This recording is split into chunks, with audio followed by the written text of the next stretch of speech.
Hello, my name is Chris and this is Writing Delight. Today I have a few products here that are not the usual. Namely notebook, notepad and pen from the company Troika. I had found these products at the fair and thought they were interesting.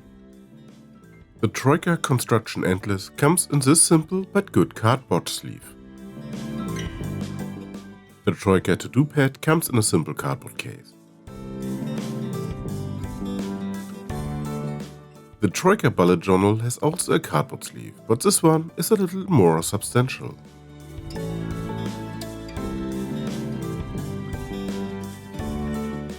The To-Do pad and the bullet journal are each made with a case made of imitation leather, which appears high quality. Here is the journal.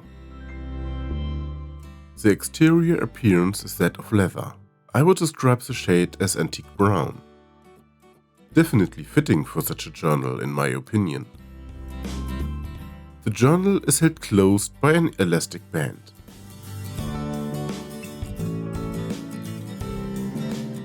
Inside we find two booklets that are held by other elastic bands.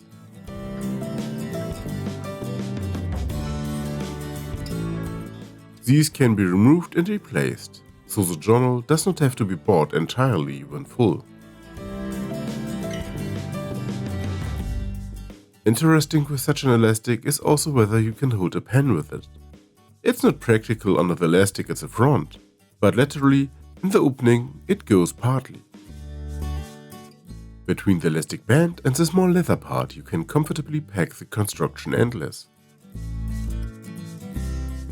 Also a fountain pen fits, but not well.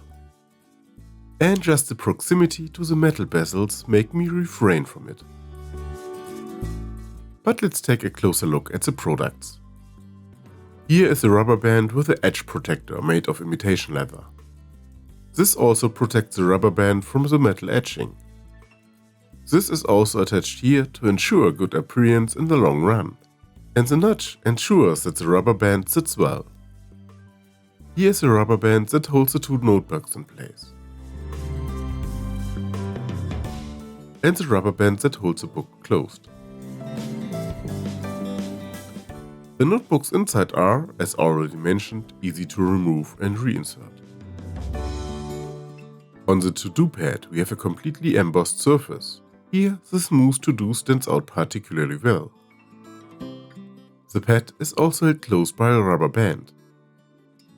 And at the edge of the pad we also have a metal border with a notch in the place for the rubber band. We can also see this in detail here. The printing on the inside is also special here. Because the first page is for personal information, and the following pages are all in the same pattern. A box to check off and a line to note the thing to do. Then at the very bottom we have Troika printed and a box with completed. Let's take a look at the Construction Endless. The top of the pen goes from the design right into the actual pen. This is then printed with a scale, and with different scales to be exact. Of course, also in centimeters and inches. The printing is good, it matches a ruler almost exactly, which unfortunately is far too often not the case. It is also neatly executed. By the way, the tip can be unscrewed without any problems, but more about that later.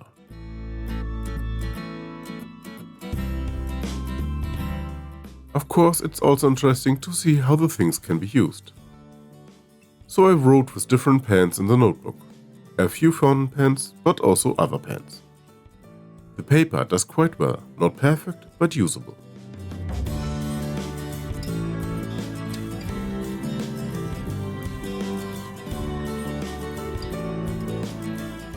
However, with those Conti Homo sapiens with a 1.3 step nib and very red ink, the paper then gives up. The fraying is clear, and also the bleed through. The latter is also the case with the Pilot Parallel pen. But otherwise the paper is usable, even with fountain pens. By the way, the same paper seems to be in the to-do pad, because here we have the same result. Not a perfect paper for fountain pens, but good enough that you should be able to use it with many combinations of nib and ink. It's certainly worth a test. Of course, I also tried the Construction Endless. This one writes like a pencil, a light stroke, but you can use as well. By the way, the stroke can be removed with an eraser. Rubbing your finger over it, you can also easily smudge the line. Not much. But let's take a look at this pen in size comparison as well. I just can't help myself. I have it here with the Visconti Homo sapiens, a Diplomat Magnum, a Staedtler Triplus 474, a Diplomat Wave, and a Lamy Safari.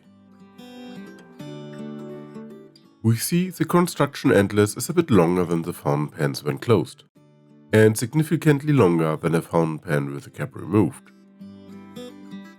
The length is pencil typical. In the second comparison, here it is with a Cross Century 2, a Navalur Schulkill, a Diplomat Aero, a Waldmann Commander, and an Otto Hood Design 04.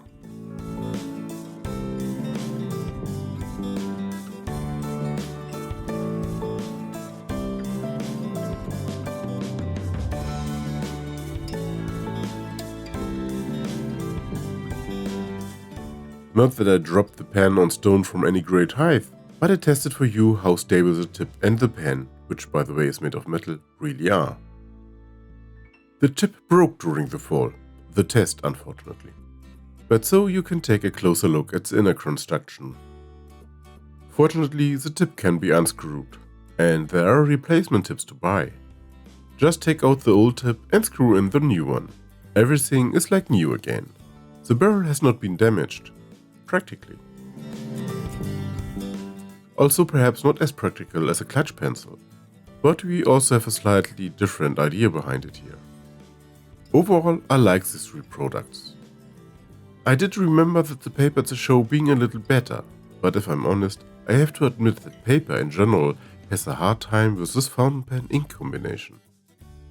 And I explicitly mean well-known paper manufacturers which are also popular in fountain pen circles.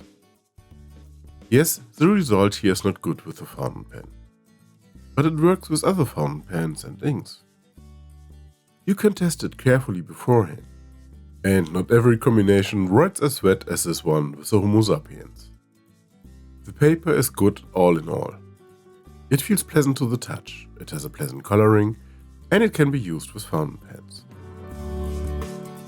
The advantage here is that the cases are imitation leather. Certainly not as highly regarded by some, but the processing and feel is top, and could already deceive one. The advantage, of course, is that vegans, among others, can also easily use this product. That in the journal the paper is exchangeable is excellent. So you do not have to throw away the case when the book is full. Or if you want to keep what you have written, it is enough to keep the inner booklets. Of course, they are much thinner without the leather case. The principle is not new, of course, but we have here a well-positioned and commercially available manufacturer. Unfortunately, you can't swap the contents of the To Do Pad. The pen is nice too, it's not a fountain pen of course. From the name Construction Endless, this pen is also better off in a workshop than in an office. It's dirtier anyway, and it's not supposed to wear out like normal pencils. What do you guys think of these? Thanks for watching. I hope you guys enjoyed it. As always, feel free to leave a thumbs up and to subscribe. See you next time.